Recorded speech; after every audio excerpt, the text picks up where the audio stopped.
عموماً کیا ہوتا ہے جب مرد کو کسی عورت سے شکایت ہوتی ہے تو مرد کے ہاتھ میں کیا ہوتا ہے؟ چلو طلاق دو، فارغ کرو، ایک طرف کرو. مرد کے لیے آئندہ معاشی مسائل اتنے نہیں ہوتے، اپنی حفاظت کا اتنا مسئلہ نہیں ہوتا. وہ عورت کو الگ پھینک کر اکیلے بھی زندگی بسر کر سکتا ہے.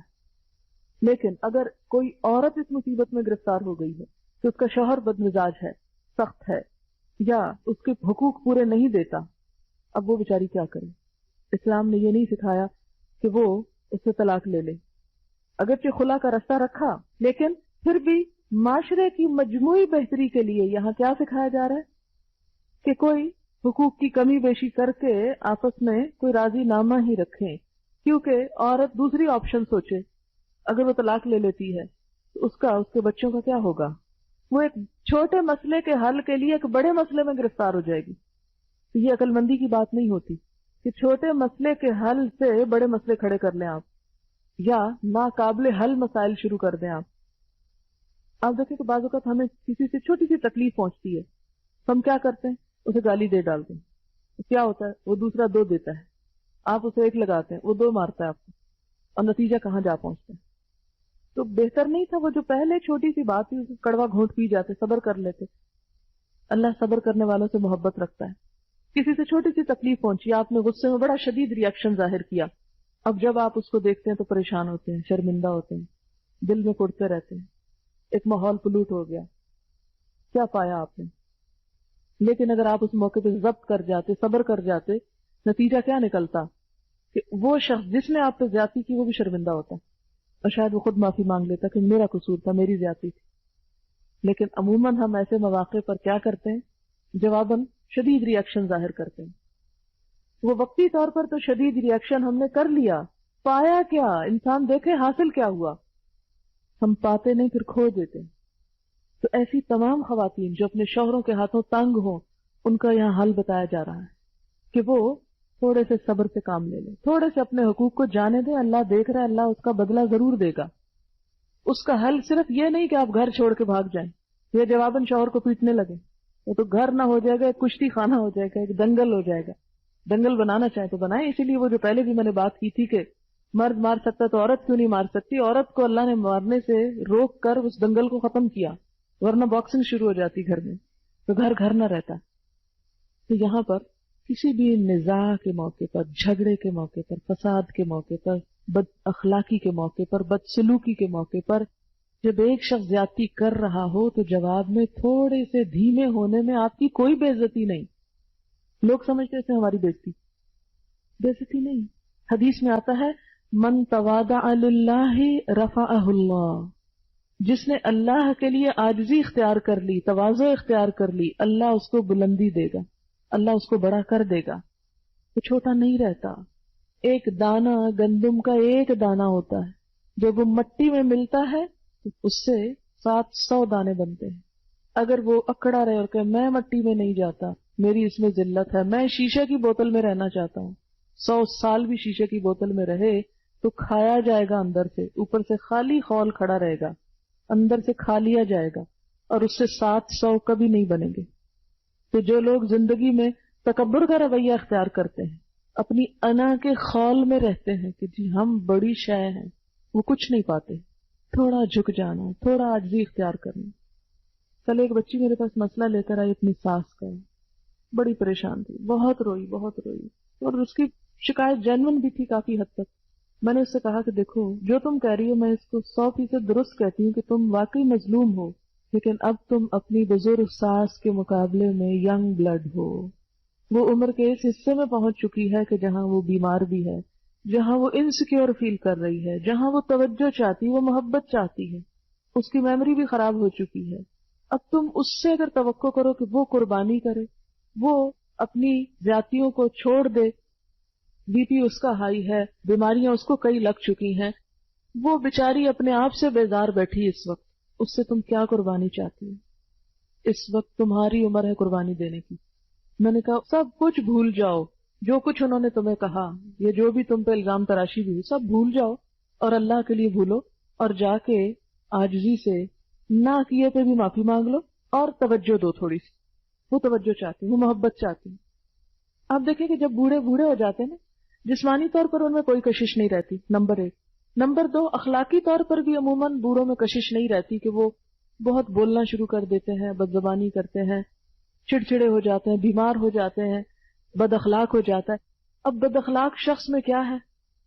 کوئی کشش نہیں، کوئی اس کے پاس پھٹکنا نہیں چاہتا، حتیٰ کہ اپنی اولاد بھی نہیں پاس لگنا چاہتی۔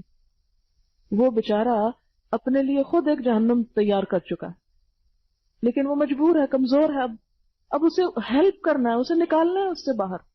تو ترس کرو اس بوڑھے انسان پہ جو اس کنڈیشن کو پہنچ چکا ہے، اسے اپنے مقابلے پہ لا کے مت سوچو، اپنی ریزننگ، اپنا انٹلیکٹ اور اپنی عقل مندی اور اپنی ہوشیاری اس پہ مت پرکھو، مت کمپیئر کرو۔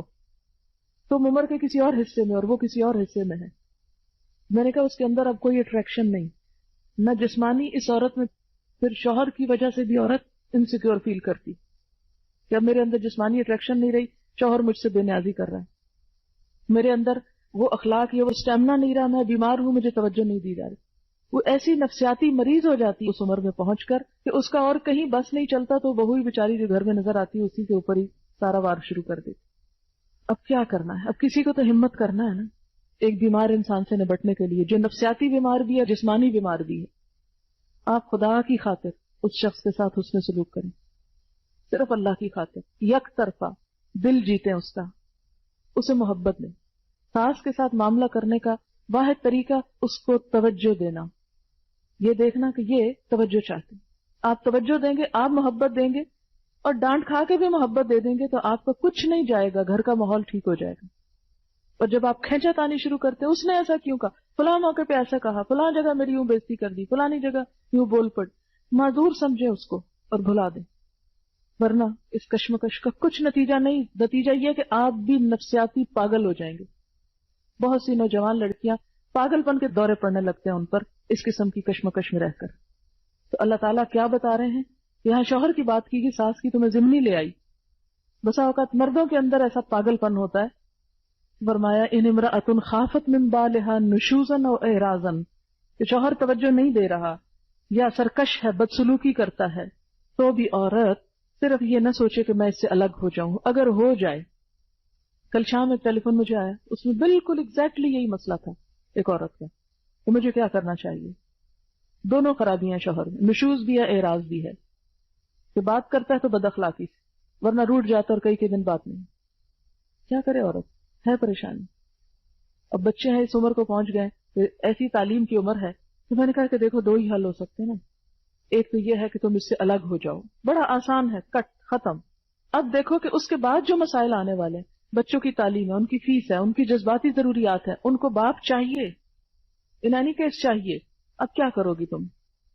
وہ سارے مسائل جو اس مرد کی غیر موجودگی میں پیش آنے والے، اگر وہ زیادہ بڑے ہیں اس بد اخلاقی سے، تو پھر اس پہ صبر کر لو، اور اگر وہ مسائل چھوٹے ہیں تو آگے اللہ تعالیٰ یہ حل بتاتا پھر الگ ہو جاؤ، مت جلاؤ اپنے آپ کو۔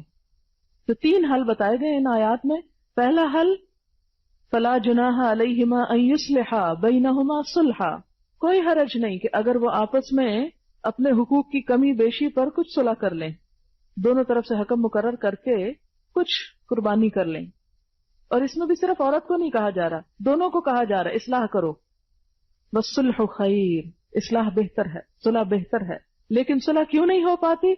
وَأُحْضِرَتِ الْأَنفُسُ الشُّحَّ، نفس بخیلی کی طرف زیادہ مائل ہوتے ہیں، خود غرضی۔ شح بخل کی ایک قسم ہے، اور یہ ذرا شدید ہے، خود غرضی کے معنوں میں یہاں ہے، ایسا بخل جس میں ہرس ہو اور عادت بھی بن گیا ہو۔ ہمیشہ آپ دیکھیں گے کہ 2 لوگوں میں اختلاف کی وجہ ہرس ہوتی ہے، ہرس۔ ایک شخص دوسرے شخص کا لحاظ کیے بغیر صرف اپنا مطالبہ پورا کرنا چاہتا ہے، اپنی ضرورت پوری کرنا چاہتا ہے، اپنا فائدہ چاہتا ہے، اور اس ذہنیت سے ایک شخص دوسرے سے غیر مطمئن ہو جاتا ہے۔ تو صحیح مزاج کیا ہے؟ حل کیا ہے کہ دونوں فریق ایک دوسرے کی معذوری کو سمجھے اور رعایت کریں، دوسرے کو معذور سمجھیں اور معاف کر دیں، کوئی بات نہیں۔ جب پتا ہے کہ میاں میں یہ کمزوری ہے تو اس کی کمزوری کو، آپ دیکھیں کہ بعض لوگ جسمانی طور پر ہینڈی کیپ ہوتے ہیں، بینائی نہیں، دیکھتے نہیں، اندھا ہے، بازو ٹوٹ گیا، پاؤں لنگڑا ہے، کوئی اور خرابی ہے، تو انسان ان کے ساتھ بھی تو نبھا کر لیتا ہے نا۔ تو کچھ لوگوں کے اندر جسمانی نہیں نفسیاتی ہینڈی کیپ ہوتا ہے، اور اس کے پیچھے ایک لمبی ہسٹری ہوتی ہے، بچپن کی محرومیاں ہوتی ہیں، کوئی ظلم و تشدد ہوتا ہے، وہ لاشعور میں دبتا گھٹتا رہتا ہے، اور پھر شادی کے بعد بیوی پہ نکلنے کا موقع مل جاتا ہے اس کو۔ بعض بچوں کو ماں سے اٹینشن نہیں ملتی، وہ بیوی سے دگنی اٹینشن چاہتے ہیں، ماں والی بھی چاہتے ہیں اور بیوی والی بھی چاہتے ہیں۔ اب بیوی بیچاری کیا کرے، اپنے بچوں کو اٹینشن دے یا میاں جو بچہ بنا ہوا ہے اس کو اٹینشن دے؟ پھنس جاتی ہے بیچاری۔ لیکن اب حل کوئی نہیں، یہی سمجھے کہ ہینڈی کیپ ہے میاں کا، معذور میاں مل گیا ہے۔ جسمانی طور پر معذور شخص سے ہم گزارا کر لیتے ہیں تو نفسیاتی معذور سے بھی تھوڑا گزارا کر لیں، اس کی جزا اللہ آپ کو دے گا۔ آپ دیکھیں کہ جذبات کی قربانی سب سے بڑی قربانی ہے، سب سے بڑی قربانی۔ مال کی قربانی بھی انسان دے دیتا ہے، لیکن جذبات کی قربانی ناممکنات میں سے ہوتی۔ کیوں؟ اس لیے کہ مثلا مال ہے نا، تو ایک دفعہ دیا تو بس گیا، ختم ہو گیا، بھول گئے آپ اس کو، لیکن جذبات جو دل میں بیٹھا ہے اسے کیسے نکالیں؟ اسے اپنے سے کاٹ کے الگ کر نہیں سکتے نا آپ، مصیبت ہے۔ آپ کا ہاتھ پاؤں خراب ہو جاتا ہے تو اس کے تو کاٹ سکتے ہیں آپ، یہ کچھ چیزیں ایسی ہوتی ہیں جن کو آپ کاٹ نہیں سکتے۔ تو جہاں انسان جذبات کی قربانی دیتا ہے، اور تھوڑے دن کی بات ہے نا، بہت جلدی چلے جانا یہ سب کچھ چھوڑ کے، اس کی قربانی بھی، اس کی جزا بھی بہت بڑی ہے۔